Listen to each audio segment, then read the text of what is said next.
My name is Mary.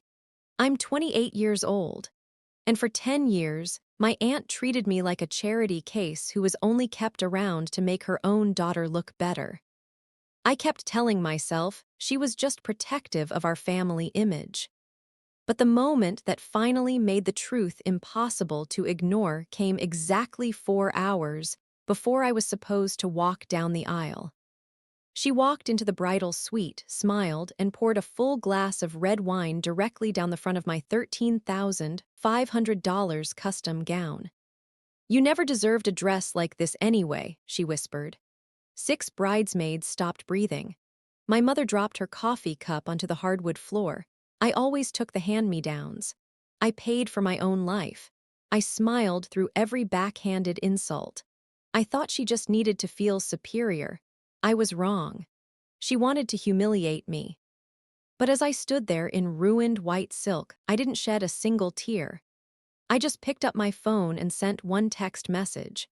She had no idea what I had been holding onto for the last 6 months.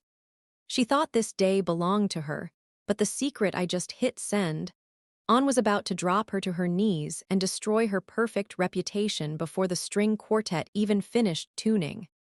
Before I go on, take a moment to like and subscribe, but only if this story speaks to you. Drop your location and local time in the comments.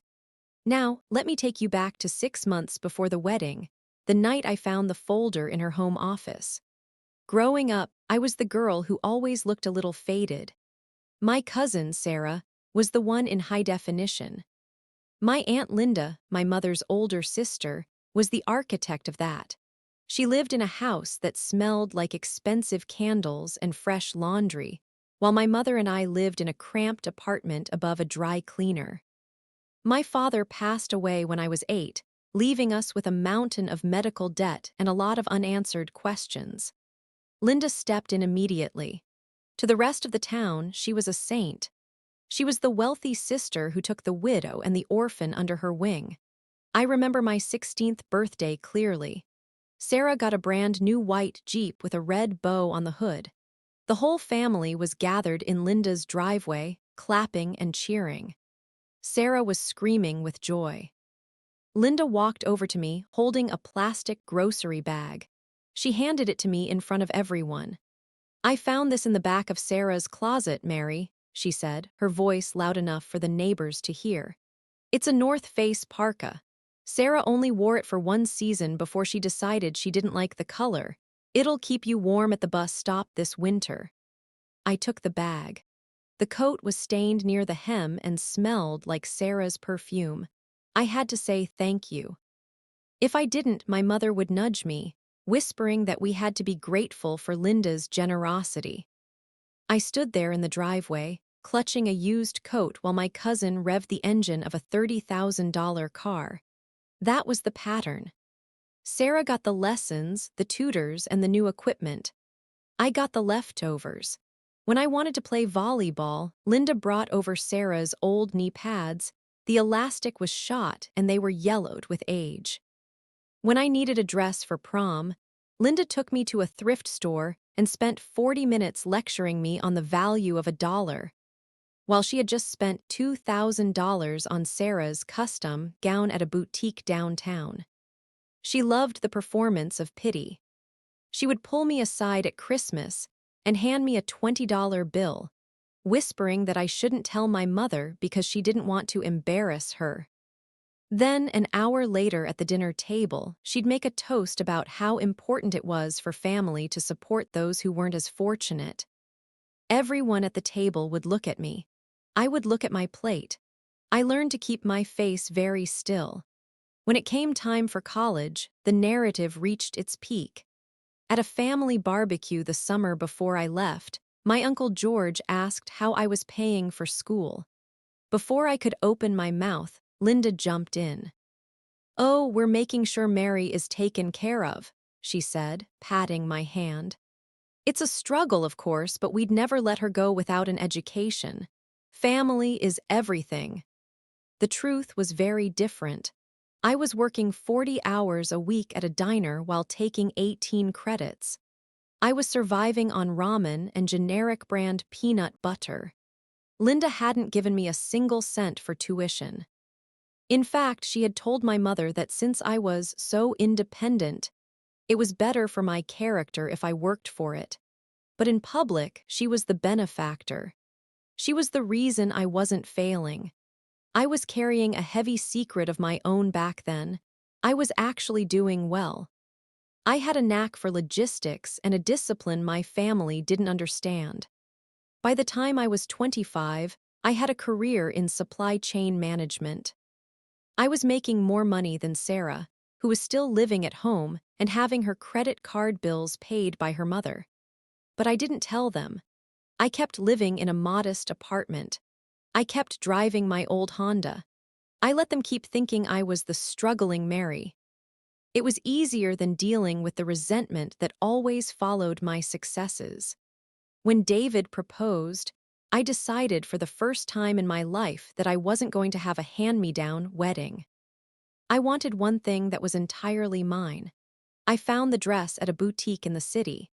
It was $13,500, a custom silk gown that made me feel like I finally belonged in my own skin.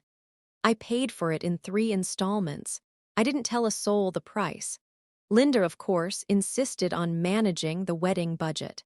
"You don't have the experience with this kind of event, Mary," she told me during a lunch she made me pay for. "You'll get overcharged. Let me handle the vendors. It'll save you the embarrassment of having a budget wedding in front of David's family." David's family was wealthy, and Linda was obsessed with them. She spent every conversation trying to prove she was on their level. She saw my wedding as her stage.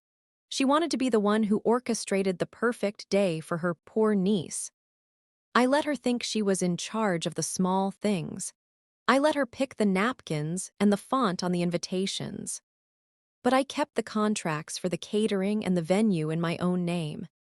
I was paying every bill myself, but Linda was telling the entire country club that she was the anonymous donor making the dream happen. "Poor Mary," I heard her tell a group of her friends at a bridal shower she hosted. "She has such expensive taste for someone with such a limited income. But what can I do? I can't let her walk down the aisle in rags." She said it with a smile. She said it while wearing a diamond necklace my grandfather had supposedly left to her for safekeeping.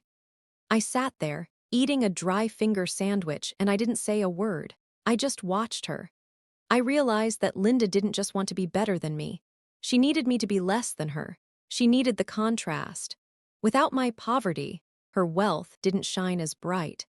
I was 28 years old, and I was still playing the role of the charity case. I was still bowing my head. I was still being the scrappy girl who was lucky to have a seat at the table. I didn't know then that the table had been built with my own wood. The first time I realized something was actually wrong, not just annoying but potentially criminal, was 6 months before the wedding. I needed the family guest list. My mother had lost her copy, and Linda had spent weeks bragging about the meticulous digital file she'd created for me. I stopped by her house on a Tuesday afternoon. Her car was in the driveway, but she didn't answer the door. I used the spare key hidden in the fake rock by the porch, assuming she was just out back in the garden. "Linda," I called out. Silence. The house smelled like expensive lilies and lemon polish. I walked into her home office to grab the printout she'd promised. The room was a monument to her ego, framed photos of her at charity galas and Sarah's graduation trophies lined the shelves. On the mahogany desk, I saw a thick, cream-colored accordion folder. It was labeled Grandpa's Estate Final. I shouldn't have looked, but I remembered the way my mother cried every time a bill came due. I remembered the way Linda always said the estate had been depleted by my father's medical costs before Grandpa even passed away. She told us there was nothing left but a small life insurance policy that barely covered my mother's rent for a year. I opened the folder. The first thing I saw was a document from a bank I didn't recognize. It was the original trust agreement, signed and notarized 3 years before my grandfather died. I felt a cold prickle at the back of my neck. I skimmed the legal jargon until I hit the distribution section. It wasn't a depleted estate. It was a $3 million trust. My heart hammered against my ribs so hard I thought I might faint. I turned the page. The trust was explicitly split into two equal halves. One half was for Sarah. The other half was for me. There were no conditions. There were no mentions of my father's debt. My grandfather had protected that money for us, specifically so we would never have to struggle. Then I saw the transfer receipts. Starting the month after the funeral, large sums began moving out of my half of the trust, not into my account, not into my mother's account. They were being moved into a management fund controlled solely by Linda. I sat in her leather chair, my hands shaking so violently the paper rattled. I looked at a receipt from 4 years ago. $50,000 had been moved to pay for educational expenses. That was the year I was working double shifts at the diner and sleeping 4 hours a night to pay for my junior year of college. That same month, Sarah had gone on a 3-week luxury tour of Europe. I looked at another, $80,000 for a property down payment. That was the exact amount Sarah had used to buy her condo the year she graduated. Every single luxury Sarah enjoyed, the Jeep, the trips, the designer clothes, the debt-free life, it hadn't come from Linda's hard work. It hadn't even come from Sarah's half of the money. Linda had been preserving Sarah's inheritance while systematically draining mine to fund their lifestyle. She had stolen my life. She had watched me walk to the bus stop in the rain while my own money paid for her daughter's heated leather seats. She had watched my mother skip dental appointments to save money while our inheritance paid for Linda's kitchen remodel. It wasn't just a lack of generosity. It was a decade of calculated, cold-blooded theft. I heard the garage door start to groan open. My body went into autopilot. I took my phone out and began snapping photos of every single page. My hands were surer than they had ever been. I captured the trust document, the signatures, the bank routing numbers, and the ledger of distributions that showed my balance sitting at nearly zero. I tucked the documents back into the folder. I smoothed the cream-colored paper. I stepped out of the office and slipped out the front door just as I heard Linda's car engine cut off. I made it to my Honda and drove 2 blocks away before I had to pull over because I couldn't see through the tears. I wasn't crying because I was sad. I was crying because the world I thought I lived in, the one where I was the burden and they were the saviors, had just evaporated. The cost wasn't just the money. It was the 10 years of my youth I spent in a state of constant, grinding anxiety. It was the nights I cried over my bank balance. It was the way I looked at myself in the mirror and felt like a failure because I couldn't provide for my mother the way Linda could. Linda didn't just take the cash. She took my peace. She took my mother's dignity. She let us perform gratitude for the very thing she was stealing from our pockets. That was the first undeniable cost. I realized that every thank you I had ever said to her was a payment on a debt I never owed. I looked at the photos on my phone. They were clear. The numbers were black and white. The signatures were hers. I realized then that my wedding wasn't just going to be a celebration of my marriage to David. It was going to be the day the bill finally came due. I put the car in gear and drove home. I didn't call my mother. I didn't call the police. I knew how the world worked in our circle. If I accused her now, she would find a way to bury it. She would call me unstable or confused or bitter. The family would rally around her because she was the one with the saintly reputation. I needed more than photos. I needed to let her keep digging the hole. I needed her to be so confident in her control over me that she wouldn't see the floor falling away until she was already in midair. I went to bed that night and slept for the first time in weeks. The uncertainty was gone. The poor, struggling Mary died in that home office. That was the first lie I stopped believing. Finding the truth is one thing. Watching the lie continue to breathe is another. The weeks following my discovery in Linda's office were a masterclass in suppressed rage. I had to sit through family dinners and wedding planning sessions where Linda played the role of the suffering martyr. Now that I knew the numbers, every word out of her mouth sounded like a confession. We were at a tasting for the wedding cake when it happened. The bakery was high-end, the kind of place where they serve you sparkling water while you look at sugar flowers. Linda leaned back in her chair, sighing as she looked at the price list. "Mary, honey, I know you have your heart set on the 5-tier lemon sponge, but we have to be realistic." She looked at the bakery owner with a look of practiced embarrassment. "My niece doesn't always understand the cost of things. I think we should look at the basic sheet cake options. It's more appropriate for her situation." I felt David's hand tighten on mine under the table. He was the only one who knew about the folder. He wanted to scream. I squeezed his hand back, a silent signal to hold. "I can afford the lemon sponge, Aunt Linda," I said, my voice as flat as I could make it. "Of course you think you can," she cooed, that toxic sweetness dripping from every syllable. "But I'm the one looking at the long term. I'm the one who has to make sure you don't end up in debt before the honeymoon even starts. I've already called the caterer and told them to swap the sea bass for the chicken. It's a much more sensible choice for a girl with your background." She wasn't just saving money, my money, for herself. She was actively trying to downgrade my wedding so it wouldn't outshine the standard she had set for Sarah. She wanted David's family to see me as the budget bride, the one who needed Linda's guidance to avoid being tacky. The harm was widening. It wasn't just about the bank balance anymore. She was trying to poison my reputation with my future in-laws. She had already started telling David's mother that I was financially impulsive and that Linda was managing my expectations. Every time she saved me from an expense, she was actually moving that money back into the accounts she used to pay for Sarah's lifestyle. Sarah had just booked a first-class trip to Maui. I saw the post on Instagram, "So blessed to have a mom who supports my dreams." The blessing was my college fund. The blessing was my mother's missing retirement. A few days later, I found out she had gone even further. I received an automated notification from the venue. The premium open bar had been canceled.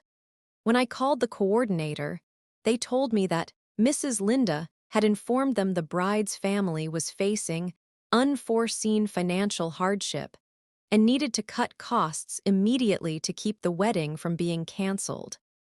I had to sit in my car and breathe for 10 minutes. She was telling the town we were broke, while she was literally wearing my inheritance on her wrist in the form of a new Rolex. The social cost was becoming a weight I could barely carry. At the grocery store, my mother's friends would give her these long, lingering looks of pity. One woman actually patted my arm in the produce aisle and whispered, "It's so wonderful how Linda is stepping up for you during this difficult time.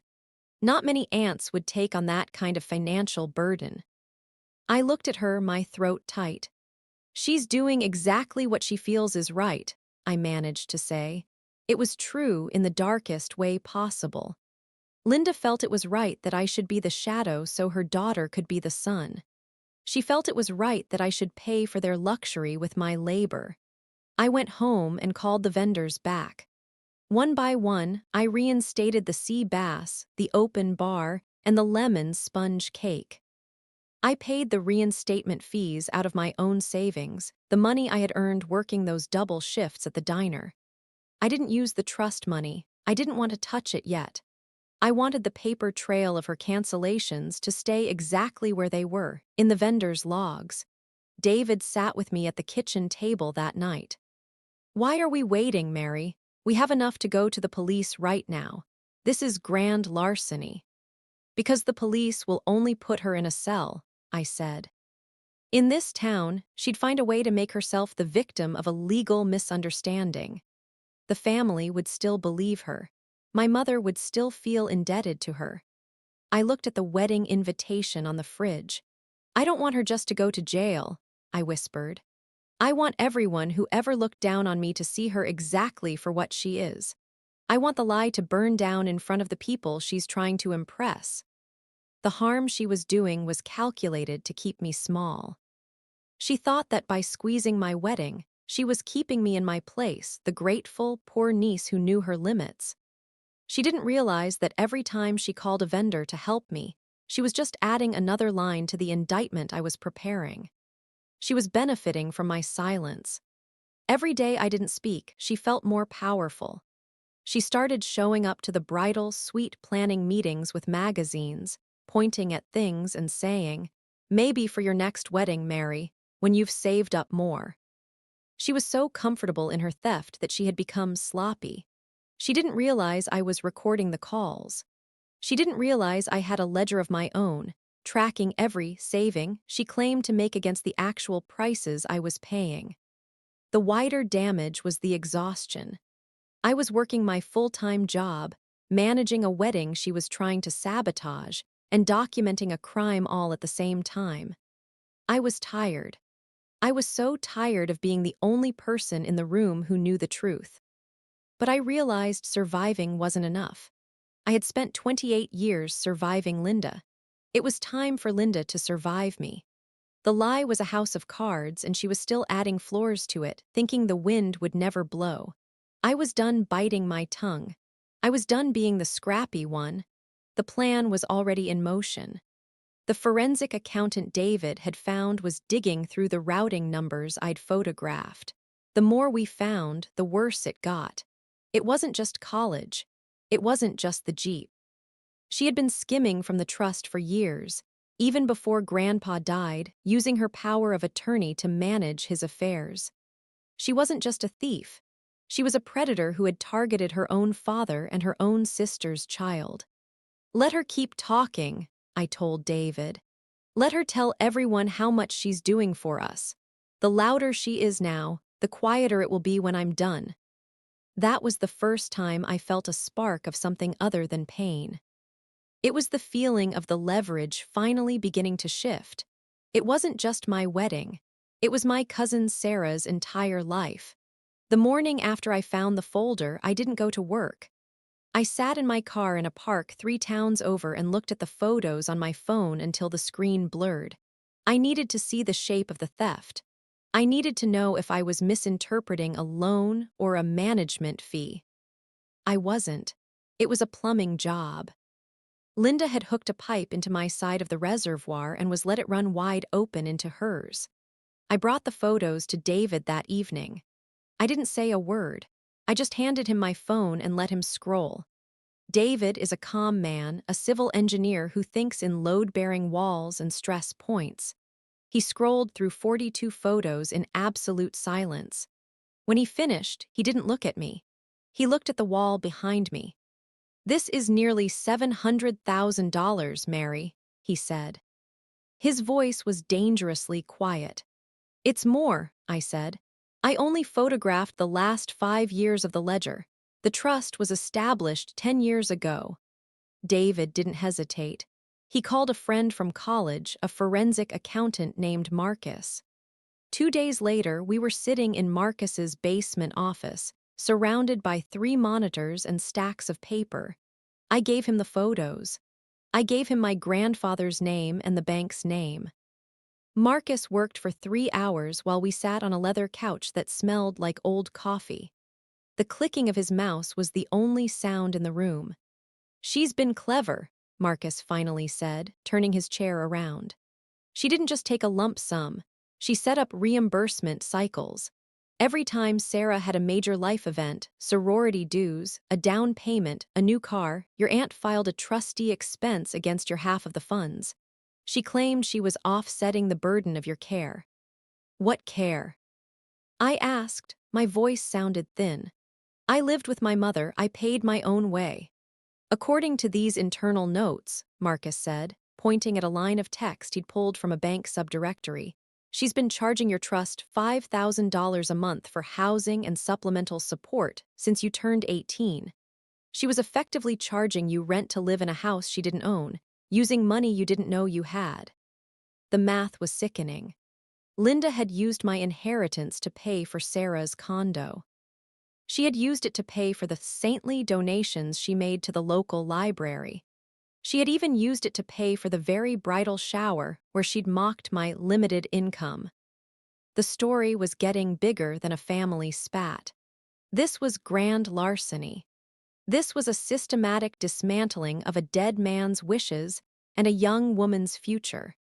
But the spillover went deeper. Marcus found that Linda had also been using the trust as collateral for her own business loans. Her successful interior design boutique was built on the back of my stolen security. If her business failed, my remaining money, what little was left, would be seized by the bank to pay her debts. She was gambling with my life to keep her own veneer of success shiny. "If we go to the DA now," David said, "they'll freeze everything, but it'll take years. She'll hire a big lawyer with your money. She'll drag your mother into it. She'll claim your mother gave her permission." "My mother doesn't even know the trust exists," I said. "She thinks Grandpa died broke." "That's the point," David said. "Linda will make it a she said family tragedy. She'll play the grieving sister. She'll say you're a confused, ungrateful girl who doesn't understand finances." The dread in my stomach turned into a cold, hard knot. I realized that if I fought her in a courtroom, she would win the social war. She would paint me as the villain. She would ruin my mother's reputation along with her own. I looked at the wedding guest list. It was a who's who of the people Linda spent her life trying to impress. The country club board, the mayor, the women from the garden club who whispered about poor Mary. "I don't want a courtroom yet," I said. "I want a theater." Marcus looked at me. "The wedding? She's spent 6 months telling those people how she's carrying me," I said. "She's spent 10 years making sure everyone knows I'm the charity case. I'm going to give her exactly what she wants. I'm going to let her perform her biggest act of generosity in front of everyone she cares about." "And then?" Marcus asked. "And then I'm going to show them the receipt," I said. The audit continued. Every day, Marcus found a new withdrawal, a vacation to Chelum, a loan to a friend that was never repaid, a designer wardrobe for Sarah's graduation. It was a map of every joy I'd been denied, funded by the very person who told me I didn't deserve them. Linda's confidence was at an all-time high. She started calling me every morning to check in on my stress levels. "I'm just so worried you're going to have a breakdown, Mary," she said over the phone. I was sitting in my office, looking at a spreadsheet Marcus had sent me showing she'd taken $20,000 for medical emergency that same week.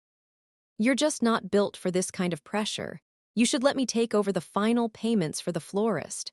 I don't want you bouncing a check and embarrassing the family." "I'm fine, Aunt Linda," I said. I was looking at the timestamp transfer she'd made to her own personal savings account 10 minutes earlier. "Everything is under control." "Well, if you say so," she said, her voice dropping into that fake concerned whisper. "But everyone is talking, honey. They know how hard this is for you. Just try to keep it together until the ceremony, okay?" I hung up the phone. I didn't feel small anymore. I felt like a hunter. She thought the wedding was her victory lap. She thought she was finally going to cement her status as the savior of the family while I walked down the aisle in a dress she helped me get. She didn't know the accountant had finished the report. She didn't know the PDF was already being formatted. She didn't know that the bigger the story got, the harder she was going to fall. That was the trap. I let her keep talking. I let her keep stealing. I even let her think she'd successfully bullied me into changing the menu. I was building a case that was legally ironclad and socially lethal. The spillover was complete. This wasn't about a dress or a cake anymore. It was about the 10 years she had stolen. It was about the fact that she had looked at a grieving 8-year-old girl and seen a bank account. "Is it ready?" I asked Marcus on Friday night. "It's ready," he said. "One click, Mary, that's all it takes." "Not yet," I said. "Wait for the wine." The transformation of a secret into a weapon requires more than just anger. It requires a specific kind of cold, administrative clarity. For me, that clarity came from David and Marcus. In the weeks leading up to the wedding, my apartment became a command center.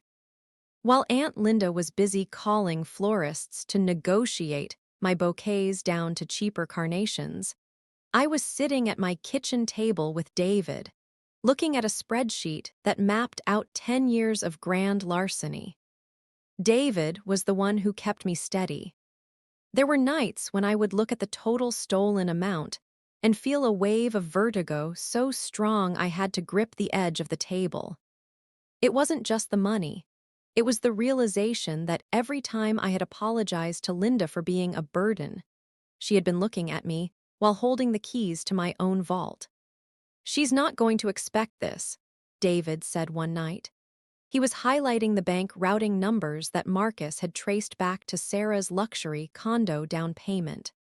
"She thinks you're still the girl who accepts the stained hand-me-down coats.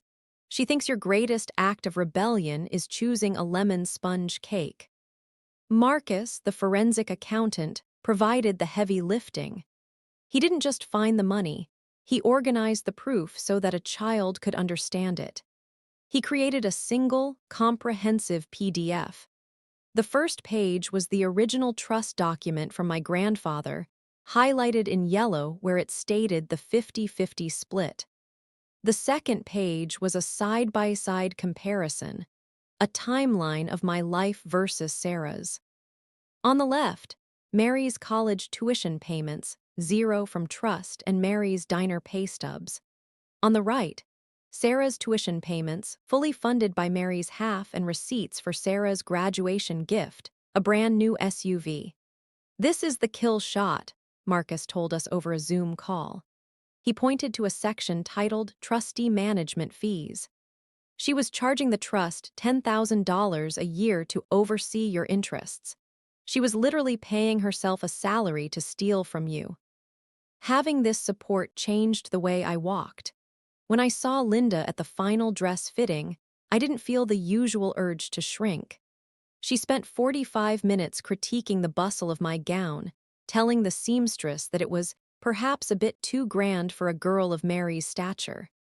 Usually, I would have looked at the floor and apologized for my vanity. Instead, I looked her directly in the eye. "I think the stature is exactly right, Linda," I said. She paused, her pins held between her lips, and squinted at me. "You're sounding very confident lately, Mary. I hope David's family hasn't been filling your head with nonsense. You need to remember who was there for you when you had nothing." "I remember exactly who was there," I said. I felt David's hand on my lower back, a steadying weight. He knew the PDF was sitting in a draft folder on my phone. He knew that Marcus had already sent a copy to a safe deposit box and to a lawyer we had placed on retainer. The support didn't just give me proof, it gave me the permission to stop being a victim. For 20 years, I had been gaslit into believing I was a liability. Marcus's spreadsheets proved I was actually the family's primary shareholder. I wasn't the charity case. I was the benefactor. We spent the Sunday before the wedding drafting the text message. It had to be perfect. It couldn't sound emotional. It couldn't sound like a tantrum. It had to be a clinical delivery of facts. "To the family and friends of the Miller and Bennett families," David typed. "For 10 years, you have been told a story about Mary's financial dependence on her Aunt Linda. Attached is the actual ledger of the estate. It appears the generosity flowed in the opposite direction." We attached the link to the cloud folder. We BCC'd the board of the country club. We BCC'd the elders of Linda's church. We BCC'd the entire wedding guest list. "Are you sure about the timing?" David asked. "She wants to ruin my dress," I said, thinking of the way she'd been eyeing the silk during the fitting. "She wants to mark me one last time. I'm going to let her." I want her to be at the absolute height of her perceived power when the floor disappears. The support from David and Marcus gave me a weird kind of peace. I wasn't a girl fighting her aunt anymore. I was a CEO overseeing a forced liquidation. I watched Linda flourish during the rehearsal dinner, holding court and telling David's parents about the sacrifices she'd made to ensure the wedding was passable. I just smiled and ate my salad. I wasn't hungry for the food. I was hungry for the moment the notifications started hitting the phones in that room. David leaned over and whispered in my ear, "The file is live. The link is active. All you have to do is hit send." I felt the phone in my clutch. It was heavy, like a stone pulled from a river. "Not yet," I whispered back. "I want her to think she's won first." Having a team meant I didn't have to carry the truth alone. It meant that when Linda looked at me with that patronizing pity, I could look back and see a woman who was already broke and didn't know it yet. The leverage was ready. The support was locked in.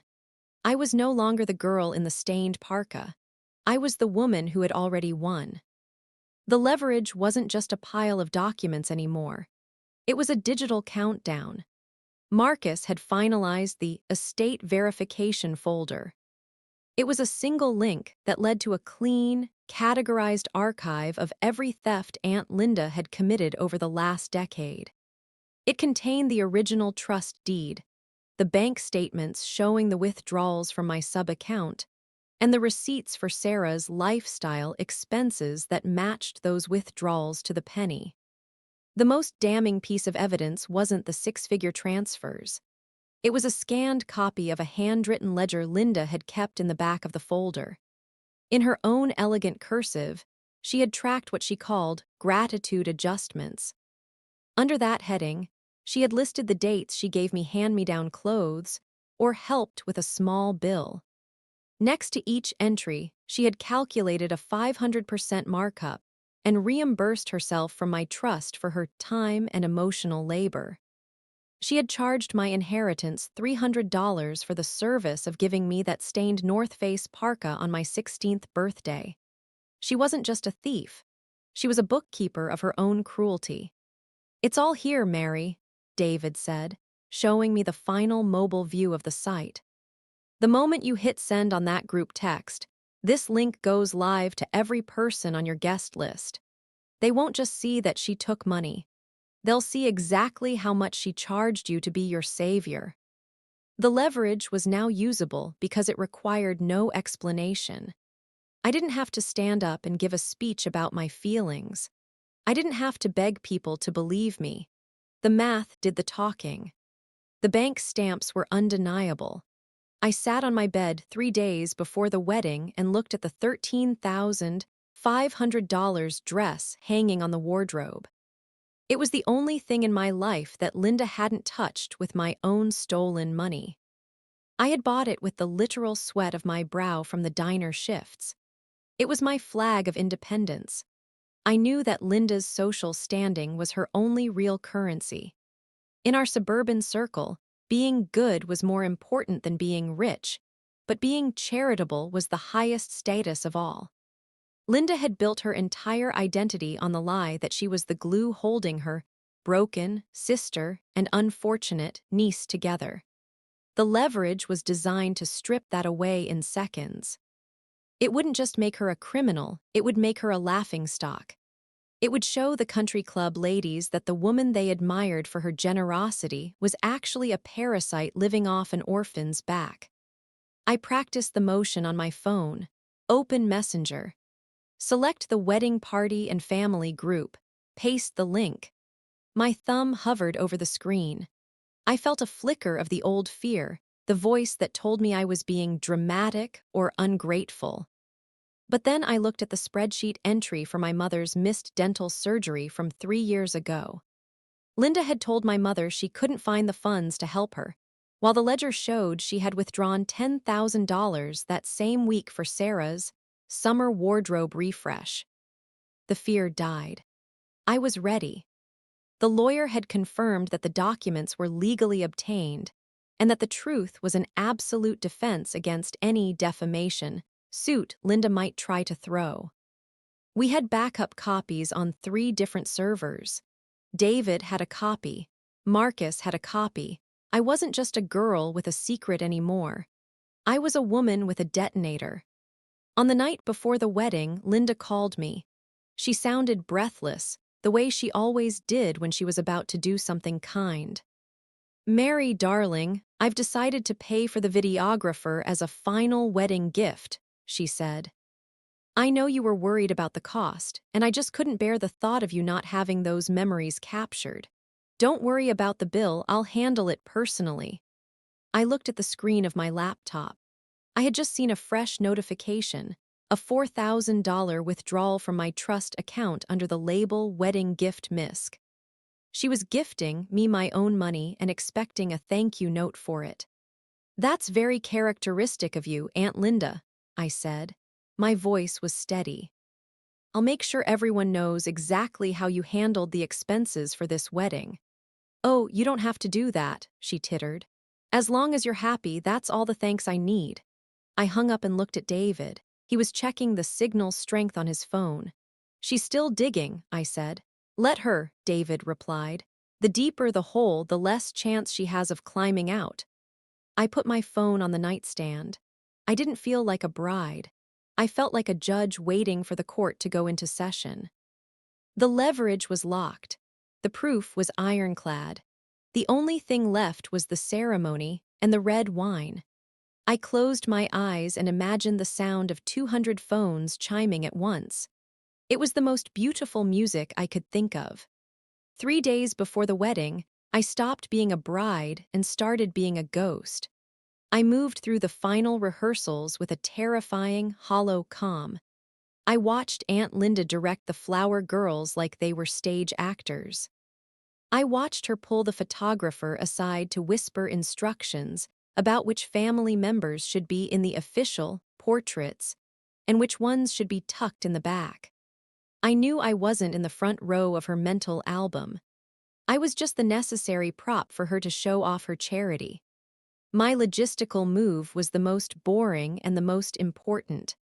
I met Marcus one last time at a quiet coffee shop near the venue. He handed me a thumb drive and a physical folder. "The cloud link is live, but the cell service at the estate can be spotty," Marcus said, pushing his glasses up his nose. "If the group text doesn't load the PDF for everyone immediately, you have the hard copies. I also sent a courtesy copy to your aunt's bank. They've already flagged her business accounts for an internal audit based on the discrepancies we found." I tucked the folder into my bridal bag. "Thank you, Marcus." "Mary," he said, stopping me as I stood up. "Once you hit send, there's no taking it back. She's going to lose the house. Sarah is going to lose the condo. You're effectively liquidating their entire lives." "No," I said. "I'm just taking back what they already spent. They were living on a loan they never intended to pay. I'm just the debt collector." The emotional move happened that night. My mother came over to my apartment to help me pack my something old. She brought a lace handkerchief that had belonged to my grandmother. She looked tired, the kind of tired that comes from 20 years of being told you're a failure by a sister who loves you. "Linda says she's worried about the bar tab, Mary," my mother whispered, not looking at me. "She said maybe we should just offer wine and beer. She doesn't want you to look, well, like you're trying too hard." I looked at my mother. I wanted to tell her. I wanted to say, "Mom, we're not poor. We were never poor. We were just robbed." But I couldn't, not yet. If I told her, she'd panic. She'd call Linda. She'd try to fix it, and Linda would find a way to pivot. "Don't worry about the bar, Mom," I said, kissing her forehead. "By the time the dancing starts, nobody is going to be thinking about the drinks." The risk move was the hardest. I had to let Linda into the bridal suite on the morning of the wedding. David wanted to bar her from the room entirely, but I knew her. If I locked her out, she'd make a scene in the hallway. She'd play the victim early. I needed her to feel safe. I needed her to feel so dominant that she'd do something desperate to put me back in my place. I knew she couldn't stand that I was wearing a dress that cost more than her car. I knew she'd try to mark me. I checked my phone. The group text was drafted. To our friends and family, Aunt Linda has spent years telling you how she supported me. I think it's time you see the actual receipts for that support. Click below to see the grandfather's trust audit. I stared at the send button. My heart was a drum in my ears. I felt like I was standing on the edge of a very high cliff, and the only way to get to the other side was to jump and hope the parachute I'd built out of bank statements would open. On the morning of the wedding, the air was thick with the smell of hairspray and expensive perfume. The estate was beautiful, rolling green lawns, white tents, a string quartet playing Vivaldi near the rose garden. It was exactly the kind of high-status event Linda lived for. I sat in the velvet chair in the bridal suite, my $13,500 dress draped around me like armor. The bridesmaids were laughing, drinking mimosas. My mother was fussing with my veil. Then the door opened. Linda walked in. She was wearing a deep purple dress that screamed mother of the bride, even though she wasn't. She was carrying a chilled bottle of red wine and a single glass. She had a look on her face I had seen 1,000 times, that thin, tight smile that meant she was about to say something for my own good. "You all look so lovely," Linda said, her eyes scanning the room until they landed on me. She didn't look at my face. She looked at the silk of my gown. I could see the twitch in her jaw. She hated it. She hated that I looked like I didn't need her. "Mary, dear," she said, stepping toward me. "We need to have a little talk about the final invoices before we head out. Some of these numbers you've committed to, well, they're just not sustainable for a girl in your position." She was holding the wine glass by the stem. The liquid sloshed dangerously close to the rim. David's sister, one of my bridesmaids, looked at the glass and then at me. The room went quiet. The other girls stopped talking. They could feel the temperature drop. "I'm not worried about the numbers, Linda," I said. I stood up, the heavy silk of the dress rustling. I made sure my phone was face up on the vanity right behind me. "I think the numbers are finally exactly where they need to be." Linda's smile didn't reach her eyes. She took another step. She was close enough now that I could smell the wine. "You've always been so stubborn," she whispered, her voice low enough that my mother couldn't hear. "Thinking you're better than you are, thinking you can just buy your way into a life you didn't earn." She tilted the glass. I didn't move. I didn't flinch. I watched the deep red liquid leave the crystal. I watched it hit the white silk of my chest. It felt cold. It felt heavy. It spread like a bloom of blood across the $13,500 fabric I had worked 3 years to buy. The room gasped. My mother let out a small, strangled cry. Linda didn't look shocked. She didn't apologize. She just leaned in, her face inches from mine, and delivered the line she'd been holding in for a decade. "You never deserved a dress like this anyway," she whispered. She thought she had won. She thought she had marked me as the ruined girl one last time. She thought I would collapse in tears and she could spend the rest of the day comforting me and telling everyone how I'd been clumsy with the wine. I looked down at the stain, then I looked at her. "You're right, Linda," I said. My voice was the stablest thing in the room. "I don't deserve this dress. I deserve the $3 million you stole to pay for it." I turned around, picked up my phone, and hit the blue arrow. The threshold was crossed. There was no more countdown. The impact had begun. The wine was still dripping from the hem of my dress when the first phone chimed. It was a sharp digital chirp that cut through the stunned silence of the bridal suite. It came from my bridesmaid, Sophie, who was standing nearest to the vanity. She didn't look at me. She looked at her phone. Her eyebrows shot up. Then another chime. Then two more in rapid succession, like a string of firecrackers going off down the hall. Aunt Linda was still standing there, the empty wine glass dangling from her fingers. She hadn't even wiped the red splash from her own hand. She was looking at me with a smirk that was starting to flicker like a dying light bulb. "What is that?" Linda asked, her voice tight. "Mary, tell your friends to put their phones away. This is a wedding, not a press conference."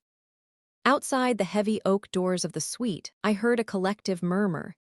It sounded like a wave hitting the shore. It was the sound of 50 people in the hallway, the cousins, the ushers, the early guests, all receiving the same notification at the exact same second. "It's the receipt, Linda," I said. I walked over to the vanity and picked up a stack of pre-printed physical folders I'd hidden under my makeup bag. I handed the first one to my mother. She was shaking so hard she almost dropped it. "Open it, Mom," I said. "Look at the second page. Look at the date Sarah got her Jeep." My mother's eyes scanned the paper. I watched her face go from confusion to a deep, ashen gray. She looked at the entry for the medical debt settlement that Grandpa had supposedly left for us. The ledger showed that the money had been moved, but not to the hospital. It had been moved to a boutique travel agency for Linda's European retreat. "Linda," my mother whispered. Her voice was small, like a child's. "Linda, what is this? Why is Mary's name on a trust for $3 million? The room went ice cold. The bridesmaids had all gathered around Sophie's phone, scrolling through the PDF. I saw Sarah's best friend, a girl who had spent years laughing at my budget lifestyle, look up at me. Her mouth was hanging open. She looked at Linda, then back at the phone, then at my wine-stained dress. She physically stepped back, distancing herself from my aunt. Linda's face didn't just lose color, it turned a mottled, angry purple. "This is a fabrication. Mary, you've always been jealous of Sarah, to forge bank documents on your wedding day. This is a new low, even for you. Everyone delete that link immediately. It's a virus. It's a scam." "It's not a scan, Aunt Linda," Sophie said. She was the daughter of a banker, and she knew a certified audit when she saw one. "These have the federal routing stamps. And this signature. This is the same one you used on my graduation card." Sophie turned her phone toward the room. "She's been charging Mary $5,000 a month for consultation fees since 2018. Linda, you were stealing from a trust meant for an orphan." The word orphan hung in the air like a heavy weight. Linda dropped the wine glass. It didn't break. It just thudded onto the thick carpet, spilling the last few drops of red. She tried to move toward my mother, her hands outstretched in that fake, pleading gesture she used whenever she was concerned. "Don't touch her," I said. I didn't yell. I didn't have to. The authority in my voice stopped her mid-step. "Get out of the room, Linda," I said. "You can't talk to me like that," Linda shrieked. The mask was gone. The saintly aunt was replaced by a woman who looked like she wanted to claw my eyes out. "I built this family. I kept your mother from the streets. I made sure you had food on your table. With my father's money," I replied. "You stole the bread and then asked for a thank you note when you gave me the crumbs. You ruined my dress because you couldn't stand that I finally bought something you didn't have a chance to skim from. But look at your phone, Linda. I think your daughter is trying to reach you." As if on cue, Linda's phone began to scream in her clutch. It wasn't a text. It was a call. The caller ID read Sarah. Linda answered it, her eyes never leaving mine. "Sarah, honey, don't listen to," she stopped. The room was so quiet we could hear the tinny, hysterical voice on the other end of the line. Sarah was screaming. She was at the country club where the guests were already gathered for the pre-ceremony drinks. "Mom, the big screen in the lounge, the one that was supposed to show the childhood slideshow. It's the bank records. Everyone is looking. The mayor is standing right in front of it. They're calling the police, Mom. They're saying you stole millions." David had done his job. He had swapped the memory lane USB drive for the audit drive 45 minutes ago. Linda's hand began to shake. The phone slipped an inch in her grip. She looked around the room, searching for a single face that wasn't full of horror or disgust. She found none. Even my mother, the woman who had spent 20 years defending her sister, had turned her back. My mother was sitting in a chair, clutching the folder to her chest, sobbing silently. "This is a mistake," Linda stammered, her voice cracking. "It's a misunderstanding of the tax laws. I was protecting the assets. Mary isn't responsible enough. I was responsible enough to pay for this wedding," I said.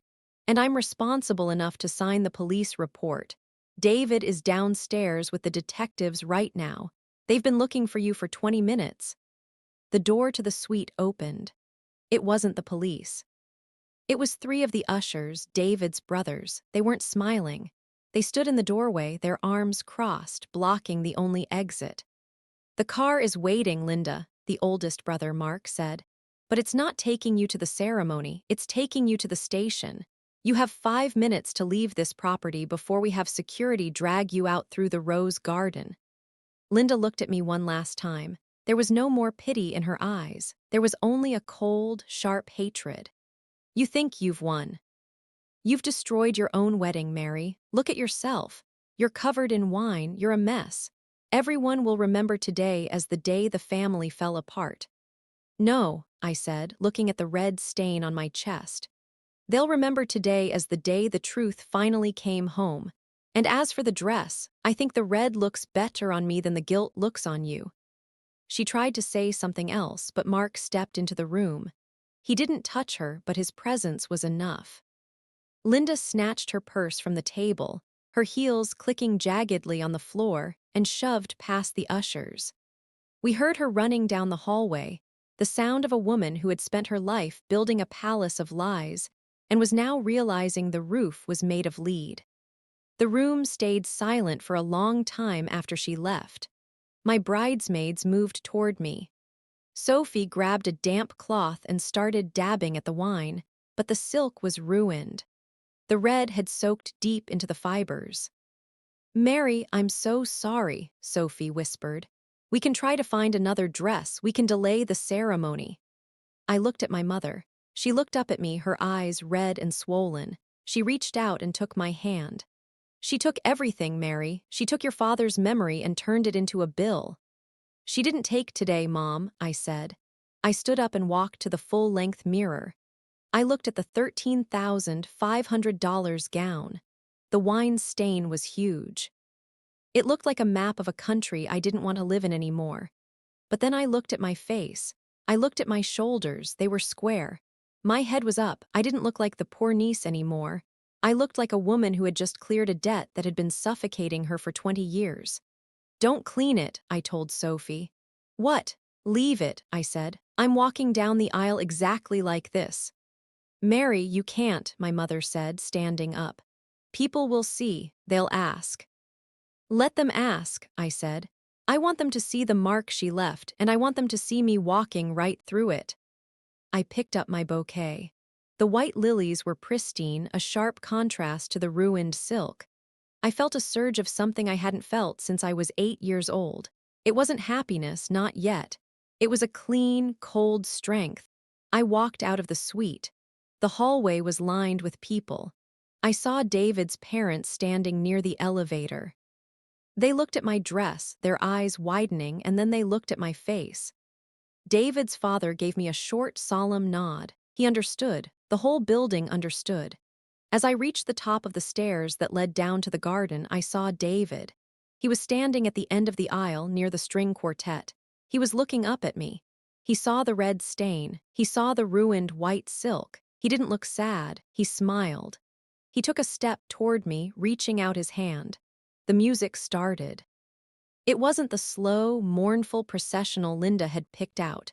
It was something bright and percussive. I started to walk. Every step felt like I was shedding a pound of weight. Every person I passed was looking at the dress, whispering, realizing that the charity case had just become the person who owned the room. I saw Sarah standing by the bushes, her makeup ruined by tears, her phone still in her hand.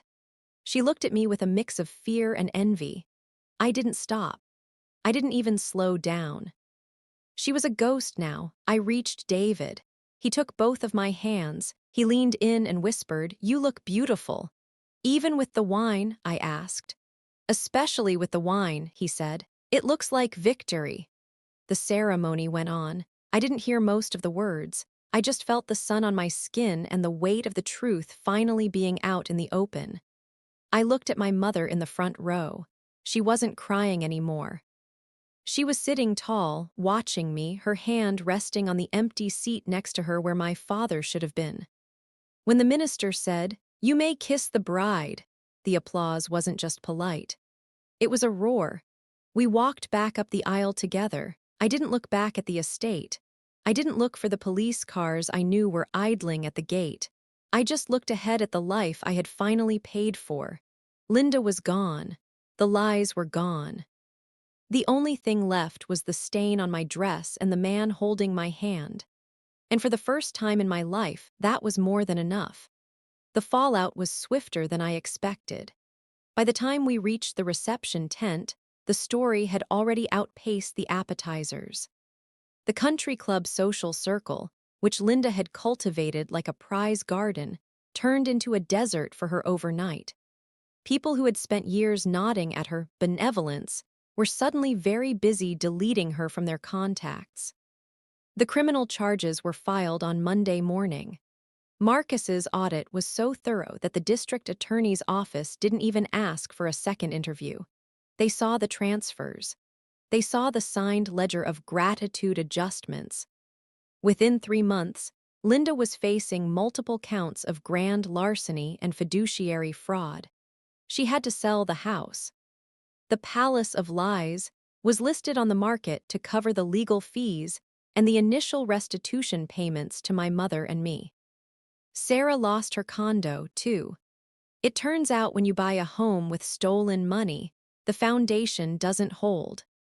Last I heard, Sarah was working a retail job in a different city, and Linda was living in a small, one-bedroom apartment, waiting for her court date. My mother used her portion of the recovered funds to move into a quiet cottage by the coast. She's finally getting that dental work done. She looks 10 years younger, mostly because she doesn't have to spend every waking hour being grateful for her own misfortune. As for me, I still have the dress. It's hanging in the back of my closet, tucked away in a cedar chest. I never tried to clean the wine out. Sometimes, when I'm having a hard day at work or feeling that old familiar spark of self-doubt, I open the chest and look at it. The red stain has faded to a dull, rusty brown over the years, but the silk is still strong. It reminds me that you can't always wait for people to be fair. Sometimes you have to be the one who brings the scales. I'm 31 now. David and I have a life built on things that are actually ours: honesty, hard work, and a very short list of people we trust. We don't do performative charity. We just help where we can, quietly, without needing a crowd to watch us do it. The silence from that side of the family is the best gift Linda ever gave me. She thought the wine would be the end of my story. She didn't realize it was just the ink I needed to write the final chapter. Looking back at that bridal suite, I realized that the most expensive thing in that room wasn't the dress. It was the truth, and it was worth every penny. What would you have done if you found that folder in the office? Would you have confronted her then, or waited for the big stage? Let me know in the comments if you've ever had a relative who claimed to be helping you while they were secretly holding you back. I read every story, and I'd love to hear how you found your way out. If you want to hear another story about a family's generosity masking a massive betrayal, check out the video on the screen now. It's about a woman who discovered her parents had been using her identity for loans since she was 12. And if you connect with stories about standing your ground and finding your own independence, please consider subscribing. It helps me keep sharing these truths. Thanks for listening. Take care of yourselves.